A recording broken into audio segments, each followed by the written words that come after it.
Si tu disparaissais demain, cette maison ne s'écroulerait pas. Ma mère a craché ces mots comme du venin, debout au centre de mon salon, cette maison de type T4 que j'y avais achetée après 15 années de travail, sans garant, sans aucune aide, juste moi. Ma sœur Chloé était affalée sur le canapé, tapotant de fausses larmes sur une manche qui n'était probablement même pas la sienne. J'y ai dit que j'y étais désolée, a-t-elle reniflé, la voix soigneusement brisée comme si elle s'était entraînée devant le miroir.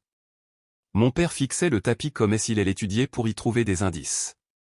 Et mon frère Maxime, lui, souriait en coin comme s'il savourait la rediffusion d'une série dont il connaissait déjà la fin. Ce n'était pas une conversation, c'était un guet-apens. Tu es égoïste, a cinglé ma mère. Tu vis seul dans un pavillon de 4 pièces. Ta sœur essaie de s'en sortir. Elle a besoin d'une clinique spécialisée. Elle en a déjà fait 3, ai-je répondu, d'une voix calme, trop calme. Elle a besoin de ton aide, a-t-elle rétorqué. Tu es sa sœur. Vends la maison. Utilise l'argent pour la sauver. N'est-ce pas ce que fait une famille? Quelle famille, ai-je demandé en regardant autour de la pièce. Cette famille, a-t-elle sifflé comme si j'y étais une étrangère.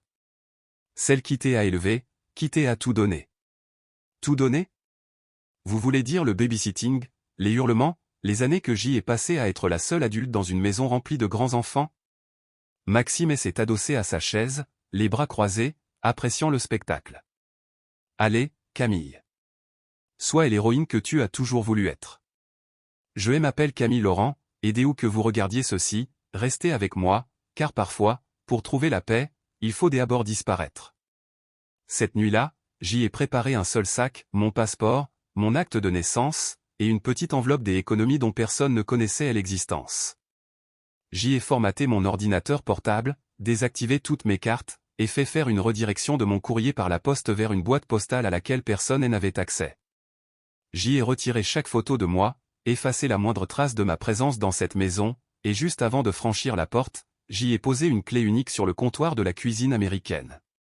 Aucun mot, aucun avertissement, aucune hésitation. J'y avais 12 ans quand j'y ai appris à remplir un chèque. Pas le mien, bien sûr, c'était celui de maman. Elle était trop fatiguée, trop distraite, ou autre chose. Alors, elle m'a tendu son chéquier et elle m'a dit, recopie juste les chiffres. Tu es intelligente, tu vas te débrouiller. C'était toujours comme ça, je me débrouillais. Pendant que ma sœur Chloé faisait le mur en crop top avec son mascara qui coulait, j'y étais à la table de la cuisine en train d'équilibrer les factures des EDF, pendant qu'elle fuyait avec des garçons et bousillait sa première voiture. Je pliais le linge, je prenais les rendez-vous médicaux sur Doctolib pour papa, je préparais le dîner après le collège. Il me disait responsable, mais ce qu'il voulait dire, c'était utile. À 16 ans, j'y avais un job étudiant. À 18 ans, j'y en avais 2. Il ne demandait pas où passaient mes fiches de paie, il regardait simplement les courses remplir le frigo, et l'essence apparaître dans le réservoir de la Twingo, et les chaussures se remplacer par magie quand Chloé usait les miennes. Je ne disais jamais non. Je ne savais même pas que j'y avais le droit d'aller à l'université sereinement. Je faisais les allers-retours en RER tous les jours, je dormais 5 heures par nuit, et je couvrais quand même une partie des frais de l'école privée de Chloé quand elle a raté sa 2e année et qu'elle avait besoin d'une seconde chance. Elle avait toujours besoin de secondes chances, elle les collectionnait comme des trophées. Il disait qu'elle traversait juste une mauvaise passe. Mais moi, que est-ce que je traversais?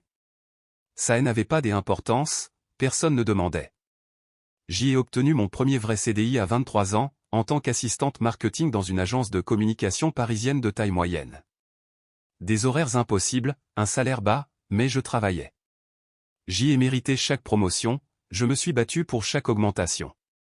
J'y ai gravi les échelons tout en regardant Chloé se faire renflouer de ses découverts bancaires par mes parents, avec de l'argent dont j'y ai découvert plus tard qu'il m'appartenait en partie. J'y ai acheté ma maison à 32 ans, un modeste pavillon avec du cachet dans une banlieue calme. Mon nom était sur l'acte notarié, je remboursais mon propre crédit immobilier, et pour la première fois, j'y avais une porte d'entrée qui se verrouillait derrière moi sans culpabilité, mais je n'ai jamais vraiment pu y vivre. En l'espace de quelques semaines, Chloé s'est retrouvée sans appartement. Maman a commencé à appeler ça, chez Camille, comme si c'était un Airbnb. Papa plaisantait, tu as de la place, pourquoi pas? Chaque fois qu'il débarquait, cela me coûtait quelque chose, du temps, de l'argent, de la paix. Chaque fois qu'il partait, il emportait quelque chose avec eux, des courses, des serviettes, parfois une bouteille de vin que je gardais pour une occasion. J'y étais devenu la banque, le plan B, le coussin sur lequel ils atterrissaient chaque fois qu'ils sautaient sans regarder. Mais voilà le problème avec les coussins, à force de se faire piétiner, ils les s'usent. Ils avaient cessé de me voir comme une personne pour me considérer comme une ressource, un filet de sécurité. La fille responsable. Celle qui ne dirait jamais non, parce que dire non signifierait que j'y étais froide, que je ne les aimais pas. Mais un amour sans limite n'est pas de l'amour, c'est une obligation qui porte un masque. Et le pire, c'est qu'ils ne s'en cachaient même plus. Ma maison était la solution à toutes leurs erreurs. La voiture saisie par l'huissier. Camille paiera. Un trou pour payer le loyer. Elle aidera. La 4e cure de désintoxication. Vend la maison, elle n'a pas besoin de tant de place de toute façon. Ils ne voulaient pas que je vive, ils voulaient que je finance leurs échecs. Ça a commencé avec la facture des eaux, pas une augmentation énorme, juste assez pour me faire tiquer. Puis ce fut l'électricité, puis des courses que je n'avais pas achetées, des produits de beauté que je n'utilisais pas, de l'essence qui disparaissait de mon réservoir alors que j'y étais en télétravail. J'y ai commencé à faire les comptes, pas seulement dans ma tête, mais sur papier, et le calcul n'était pas bon. Je ne vivais plus seul, pas vraiment. Chloé squattait ma chambre des amis depuis 3 mois. Elle ne payait pas de loyer, elle n'achetait pas de nourriture, passait ses journées à scroller sur son téléphone ou à dormir jusqu'à midi, puis disparaissait pendant des heures pour revenir en sentant le whisky et le parfum d'un inconnu. Chaque semaine, il y avait une nouvelle histoire, un nouveau drame. On a piraté ma carte bleue. J'y ai perdu mon boulot, et l'ambiance était toxique de toute façon. Ma voiture est encore en panne, je te rembourse vendredi prochain. Le vendredi n'arrivait jamais. Un soir, je suis rentré plus tôt dès une réunion. Je me suis arrêté dans le couloir quand j'y ai entendu la voix de ma mère, basse et tranchante, à travers la porte entr'ouverte de la chambre de Chloé. Elle va céder. Elle cède toujours. Un silence, puis le rire de Maxime. Elle est prévisible. Un petit chantage affectif et boum, elle signe l'échec. Il ne savait pas que j'y étais là. Il ne savait pas que j'y écoutais. Il comptait sur le fait que j'y allais encore me plier en 4. Il ne s'agissait même plus de Chloé. C'étaient eux tous, tournoyant comme des vautours autour de la moindre stabilité que j'y avais construite. Il ne s'inquiétait pas pour ma maison, il la voyait comme une ressource, un coffre-fort avec mon nom dessus, et il ne faisait pas que deviner, il l'avait déjà fait. Les souvenirs ont commencé à s'emboîter. Cet appel des urgences en 2019 quand Maxime a dit que son appartement était inondé, j'y ai découvert plus tard qu'il avait emménagé avec une copine la même semaine. Le chèque de l'assurance que ma mère jurait n'avoir jamais reçu, j'y ai trouvé le bordereau de remise en banque dans sa boîte à gants quand je lui ai emprunté sa voiture. Ils avaient un rythme, un système, créer la crise, déclencher ma culpabilité, obtenir l'argent. Je n'étais pas une personne, j'y étais une stratégie. Et à chaque fois que je disais oui, je les entraînais à s'attendre à ce que je recommence. Il n'avait même plus besoin de demander gentiment, il suffisait de prononcer le mot famille et de me regarder flancher. Je n'ai pas crié. Je n'ai pas fait irruption dans cette pièce pour leur jeter leurs mensonges au visage. Je suis juste resté dans le couloir, la main sur le mur, à m'étudier. Et j'y ai pris une décision. Pas une décision bruyante, pas le genre qu'on annonce en claquant des portes et en posant des ultimatums. Une décision silencieuse, comme une marée qui change sous la surface. Cette fois, je ne céderai pas. Cette fois, je vais disparaître. Ils pensaient que je boudais, ils croyaient que j'y allais plier comme des habitudes, que j'y avais juste besoin de quelques jours de traitement par le silence avant de revenir ramper, un chèque à la main et la culpabilité dans les yeux. Mais pendant qu'ils chuchotaient et complotaient, je préparais ma fuite. J'y ai commencé par des recherches, le genre de trucs ennuyeux que la plupart des gens ignorent, le droit immobilier, la protection du patrimoine, la dissimulation des identités. J'y ai lu jusqu'à 3 heures du matin pendant des nuits entières, en recoupant toutes les informations. Je ne faisais pas que partir, je coupais les ponts. Ensuite, j'y ai appelé la responsable RH de mon entreprise et j'y ai donné ma démission, discrètement, stratégiquement. J'y avais accumulé 6 semaines de congés payés et de RTT, et j'y ai utilisé chaque heure. Pour eux, j'y avais toujours les remployés, mais j'y étais déjà parti. Puis, il y a eu la maison. Je ne l'ai pas vendue, ça les aurait alertés. Joël est transféré dans une société civile immobilière, SCI, privée. Sur le papier, je ne possédais plus rien. Il ne pouvait pas toucher à ce qu'il ne pouvait pas trouver. J'y ai fait rediriger mes fiches de paie, fermer les comptes partagés, ouvert de nouveaux comptes au nom d'une entité juridique. Chaque abonnement, chaque morceau de courrier a disparu, redirigé, même mon adresse sur ma carte d'identité a été modifiée pour une boîte postale dans un département où je ne vivais pas. J'y ai tout crypté, sauvegardé mes données, effacé mes appareils, configuré une double authentification sur des comptes dont ils ignoraient l'existence. Le jour, je souriais, je jouais mon rôle, je laissais Chloé voler mon shampoing, je laissais Maxime emprunter ma voiture, je laissais maman me faire la morale sur mon égoïsme tout en mangeant le déjeuner que je lui avais préparé. Je les ai fait se sentir en sécurité, à l'aise, comme s'ils avaient gagné. Je laissais traîner des petits trucs, un carnet mal rangé, une to-do list à moitié finie sur le frigo, quelques factures payées des avances, mais les choses importantes avaient disparu, étaient transférées, verrouillées. Ils n'ont rien remarqué parce qu'ils étaient trop occupés à planifier comment se partager ma vie. Une fois qu'elle aura cédé, on pourra vendre la maison. Elle n'aura pas besoin de tout cet argent pour sa retraite. On l'a élevée, elle nous doit bien ça. Il disait ces choses à haute voix devant moi, et je continuais juste à sourire. La nuit de mon départ, elle ressentait la pluie. Cette espèce de calme frais, presque électrique, avant la tempête. Je n'ai pris qu'une seule valise, j'y ai laissé le placard à moitié plein, et j'y ai envoyé un SMS à Chloé, partie pour le week-end. Ne saccage pas l'appart. J'y ai franchi la porte des entrées et je ne me suis pas retourné. Pas de larmes, pas de drame, juste un seul objet laissé derrière moi, une clé de maison posée sur le comptoir de la cuisine, comme une offre de paix.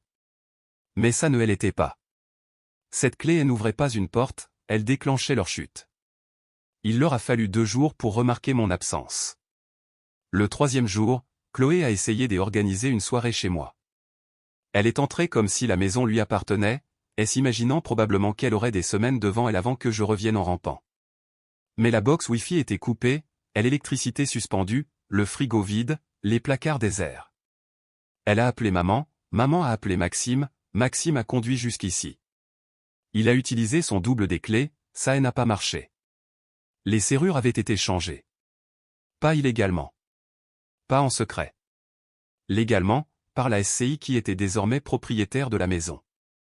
Une SCI sans adresse de suivi, avec une clause stricte, aucun accès autorisé à la famille, aucune responsabilité partagée, aucun droit de contestation. Ils ont tout essayé. Maman a appelé le commissariat, affirmant que j'y avais disparu. On lui a répondu que j'y avais déposé un avis officiel de changement de domicile. Chloé a contacté mon ancienne responsable RH, et a appris que j'y avais démissionné 1 mois plus tôt. Elle a hurlé au téléphone, exigeant de savoir où j'y étais passé. Elle n'a obtenu qu'une réponse polie et rien de plus. Maxime, toujours celui qui arrange les coups, a appelé un pote à la banque pour essayer de fouiner dans mes comptes. Ils étaient vides, fermés, légalement dissous et transférés. Même mon livret A de secours, celui dans lequel maman piochait, avait disparu. Puis, les lettres sont arrivées. Chacune envoyée par lettre recommandée avec accusé de réception. Chacune personnalisée. Chacune disant la vérité. À maman, un décompte détaillé de toutes les dépenses que j'y avais couvertes pendant 20 ans, les frais dentaires, les mensualités de voiture en retard, les acomptes pour les cures, les loyers que j'y avais payés sans reconnaissance.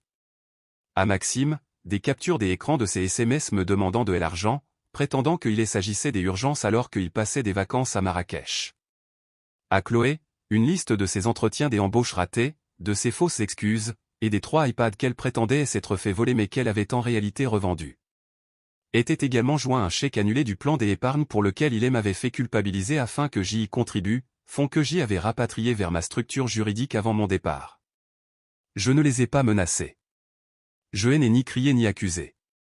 J'y ai documenté. Et quand les gens lisent des faits sur papier, leur propre écriture, leurs propres mensonges, ils arrêtent de se disputer. Ils commencent à s'effondrer. J'y ai appris par un ancien collègue que Maxime avait perdu un contrat après que son client a eu vent de l'arnaque financière qu'il essayait de monter. Maman a arrêté d'y aller à ses activités de quartier pendant un moment, il y avait trop de questions. Chloé a emménagé avec un type à l'autre bout de la ville. Le bruit courait qu'elle essayait de dire aux gens que j'y avais abandonné la famille. C'est drôle comme ça ne prend pas quand ta propre sœur te laisse un reçu détaillé. Je n'ai jamais appelé, je ne me suis jamais montré pour m'expliquer. On les a laissés face au silence, la seule chose à laquelle aucun des eux ne savait survivre. Personne sur qui hurler, personne à culpabiliser, personne à manipuler avec de la pitié et des dettes. Il n'y a pas eu des explosions, pas de feu, pas des affrontements finaux, juste la lente et humiliante réalisation que j'y étais parti et qu'il ne retrouverait jamais l'ancienne version de moi. Ma vengeance n'a pas été bruyante. Elle a été propre, précise, irréversible. Les familles se détruisent de deux manières, soudainement, comme un verre qui tombe sur le carrelage, ou lentement, comme du bois qui pourrit de l'intérieur. La mienne a fait les deux. Une fois que l'argent a cessé d'affluer, la pourriture est vite remontée à la surface. Sans moi dans les parages, il n'avait plus de tampons, plus de sauveuses, plus de plan B. Les premières fissures sont apparues sur la boucle WhatsApp familiale. Des captures des écrans m'ont été envoyées anonymement par une vieille cousine qui était restée neutre. Chloé accusait Maxime de voler maman. Maxime a répliqué que Chloé était une toxicomane manipulatrice. Maman a répondu par une seule phrase qui résumait tout, « Votre sœur est partie parce qu'elle en avait marre de nous porter. » C'est là que la vraie guerre a commencé. Maxime a conduit jusqu'à la maison de maman et a tambouriné à la porte. Elle a refusé de le laisser entrer. 2 jours plus tard, maman a débarqué à l'appartement de Chloé, à moitié ivre et en pleurs. Chloé est la mise à la porte. À la fin de la semaine, Maxime les avait bloquées toutes les deux. Je n'ai réagi à rien de tout ça. Je n'en avais pas besoin, car la maison, ma maison, elle n'était pas seulement faite de briques et de placo. C'était le moteur sur lequel ils s'appuyaient tous. Le filet de sécurité tacite autour duquel ils avaient construit leur chaos. Et maintenant, il avait disparu. Et l'addiction de Chloé, celle dont j'y avais passé des années à la sortir, est revenue au galop. Elle a essayé de vendre son ordinateur, celui que je lui avais acheté pendant sa période de sobriété, elle a mis au clou pour payer un week-end de beuverie et s'est fait arrêter après une bagarre dans un bar. Maxime a essayé de lancer une boîte, mais elle n'a pas pu obtenir de prêt à cause des dettes à son nom. Il a essayé de raconter aux investisseurs que sa sœur elle avait volé. Ils ont vérifié les dossiers, ils n'ont rien trouvé. Il est resté silencieux après ça. Maman, elle s'est effondrée plus lentement. Elle a commencé à appeler de vieilles amies, certaines à qui elle n'avait pas parlé depuis des années, disant qu'elle avait été trahie par moi, que j'y avais été ingrate. Mais personne ne l'écoutait vraiment, car même les meilleurs conteurs sonnent creux quand leur public se souvient de la vérité. Finalement, elle a cessé de parler aux gens tout court. Papa elle n'a pas dit un mot pendant tout ce temps. Il ne le faisait jamais. L'homme qui aime à regarder élever ses enfants pendant qu'il buvait dans le garage a simplement continué à siroter son whisky en faisant semblant que rien de tout cela n'arrivait. J'y ai observé tout cela silencieusement depuis une autre région, une autre vie. Aucun contact, aucune réaction, juste assez de distance pour enfin respirer. Mon téléphone est resté sur ne pas déranger. Ma boîte mail était filtrée. Chaque message vocal sauvegardé, pas pour le réécouter, mais pour m'en souvenir. Pas un seul message ne disait que je leur manquais. Pas un seul message ne disait qu'ils étaient désolés. Juste des variations de « rentre à la maison ». Règle ça. On a besoin de toi. C'était la vérité. Ils avaient fini par remarquer mon absence, non pas parce que je leur manquais, mais parce qu'ils avaient besoin de moi. Au début, mon silence ressemblait à une punition. Je confondais l'immobilité avec la solitude, je confondais la liberté avec la culpabilité. Mais le deuil est sournois comme ça, il vous fait pleurer des gens qui n'ont jamais vraiment été là pour vous. Les 6 premiers mois dans ma nouvelle ville ont été calmes. J'y ai loué un petit appartement exposé plein sud dont la lumière réchauffait le parquet le matin. Je me promenais sans avoir besoin de dire à quiconque où j'y étais. Je faisais les courses pour une seule personne. Je ne nettoyais que mes propres affaires. C'était surréaliste et sacré. J'y ai décroché un poste auquel je n'aurais jamais postulé auparavant, directrice des opérations dans une entreprise où personne ne connaissait mon nom de famille. Et pour la première fois, ma vie n'était plus seulement de la survie, elle m'appartenait. La thérapie est venue plus tard, une fois que l'adrénaline est retombée et que le silence est devenu un peu trop assourdissant. Au début, j'y ai dit à ma psy que j'y allais bien. Elle a souri, hoché la tête et dit, c'est généralement là que l'histoire commence. Elle m'a aidé à démêler des années de ressentiment enfoui, déguisés en sang du devoir. Elle m'a aidé à dire à haute voix qu'être utile n'était pas la même chose qu'être aimé, que je n'étais pas cruel dès être parti. J'y étais gentil avec moi-même pour la première fois. Finalement, j'y ai recommencé à écrire. Pas pour eux, pas pour m'expliquer, mais pour me souvenir. Des essais, des nouvelles, des articles de blog anonymes sur les filles qui disparaissent et les femmes qui se reconstruisent. Et lentement, les commentaires sont arrivés. On dirait ma famille. Je pensais être la seule. Merci d'avoir mis des mots là-dessus. Je n'étais plus seule, et elles non plus. J'y ai rencontré des autres femmes qui avaient fui le même incendie que moi et qui avaient arrêté de s'excuser de ne pas être restées pour brûler. Nous avons construit quelque chose de petit mais de solide. Un cercle numérique, un groupe privé, un espace pour les filles qui avaient porté un fardeau trop lourd pendant trop longtemps. Nous ne parlions pas de vengeance, nous parlions de paix. Un jour, quelqu'un m'a envoyé un message privé. Elle avait 24 ans, cumulait 3 boulots, et s'entendait toujours dire qu'elle était égoïste de vouloir son propre appartement. Elle a écrit « Comment fait-on pour cesser d'être leur fille ?» J'y ai répondu avec ce que j'y avais finalement appris, tu ne cesses pas de les aimer, tu cesses de les laisser écrire ton histoire. Il m'a fallu beaucoup de temps pour arrêter de chercher leur nom dans ma boîte de réception. Encore plus de temps pour arrêter d'imaginer de fausses retrouvailles où ils débarqueraient en pleurs, s'excusant, demandant une seconde chance. Mais ce moment n'est jamais arrivé. Et finalement, j'y ai cessé d'en avoir besoin, car ma guérison n'attendait pas qu'il change, elle est née le jour où, moi, j'y ai changé.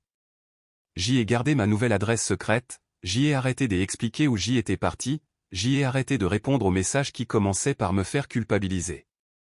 Je ne leur devais pas un billet de retour sous prétexte que j'y avais un jour vécu dans leur maison. Maintenant, quand on me pose des questions sur ma famille, je dis ceci, j'y ai été élevé par des personnes dont j'y ai dû me détacher. Et je le dis sans honte, parce que je ne suis plus leur fille. Je suis une chose qu'ils n'avaient jamais prévue, libre. On peut aimer les gens et les laisser derrière soi quand même.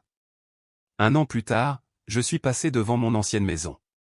C'était calme, trop calme pour un samedi matin.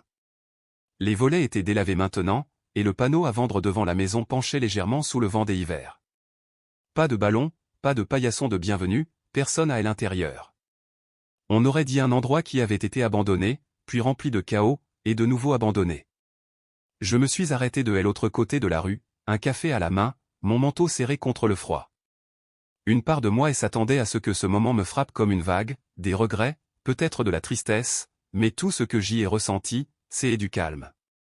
Comme si je regardais l'histoire de quelqu'un d'autre, comme si je n'étais qu'une touriste dans la ville où vivait mon passé. Il y a 1 an, cette maison était tout. Le centre de chaque dispute, de chaque chantage affectif, de chaque sacrifice qu'on me disait de faire pour la famille. Maintenant, ce n'était plus qu'une coquille vide, une annonce sans aucune offre, une propriété dépouillée de son encre, un foyer qui n'en avait jamais vraiment été un, du moins pas pour moi.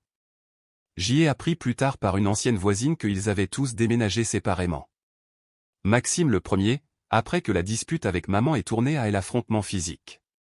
Chloé ensuite, au beau milieu de la nuit, laissant derrière elle un matelas et 3 avis d'expulsion.